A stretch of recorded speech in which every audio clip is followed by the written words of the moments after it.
అందరికీ నమస్కారం.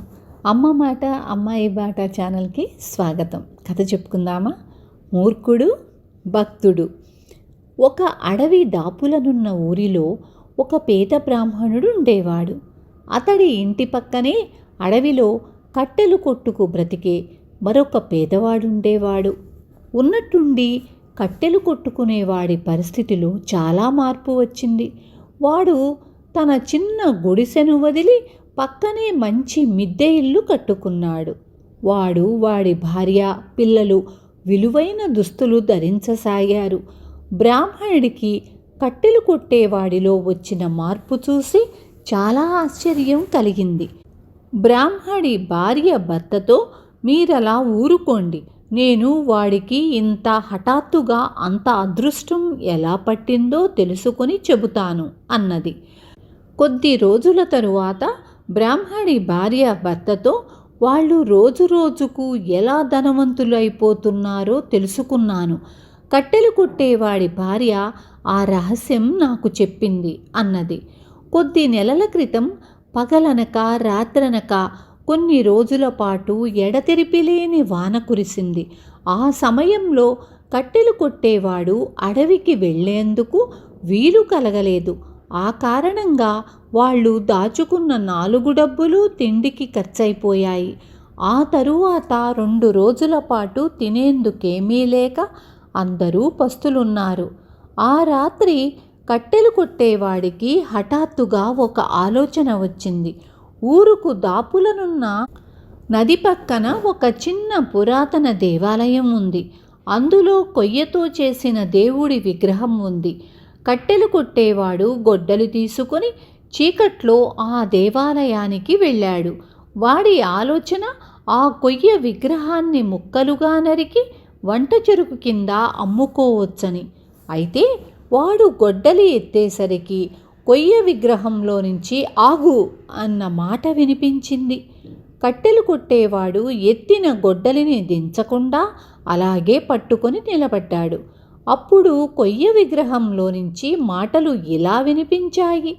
నీకు కావలసింది డబ్బే కదా, ప్రతి సోమవారం సూర్యోదయానికి కొంచెం ముందుగా ఈ పక్కన ఉన్న నదిలో ఒక మునుగు మునిగి పైకి తేలు. నీ చేతిలో ఒక బంగారు కాసు ఉంటుంది.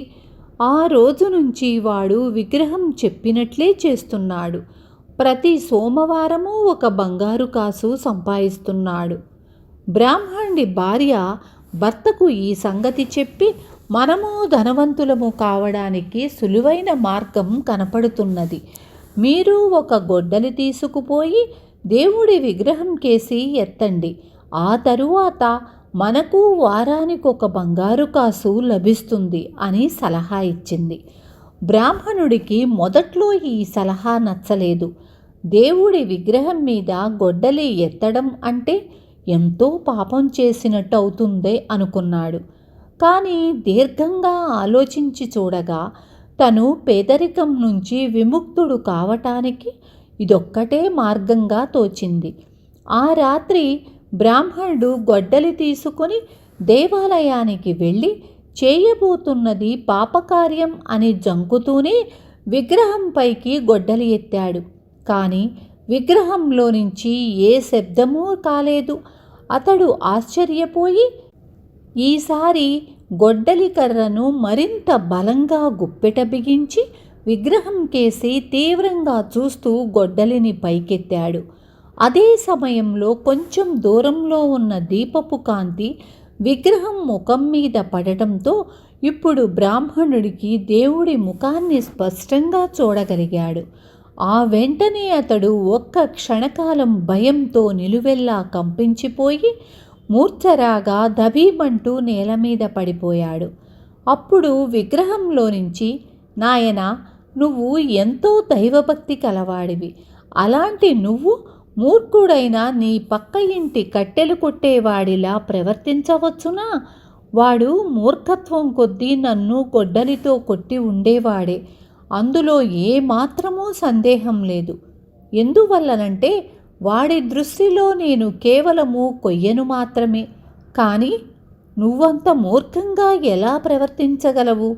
ఆ మూర్ఖుడి వల్ల భక్తుడివైన నీ పట్ల దేవుడు ఒకే రకంగా ఉండగలడని నువ్వెందుకు అనుకుంటున్నావు?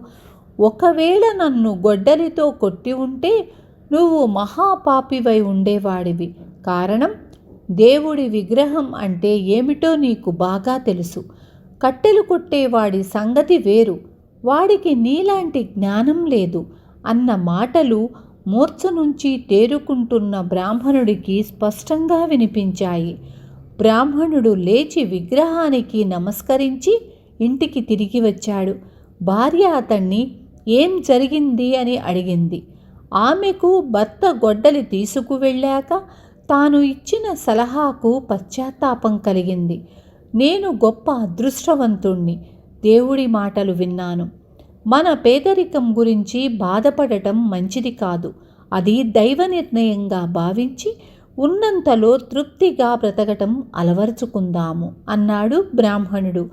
బ్రాహ్మణుడి భార్య అవునన్నట్లు తృప్తిగా తలాడించింది. విన్నారు కదా.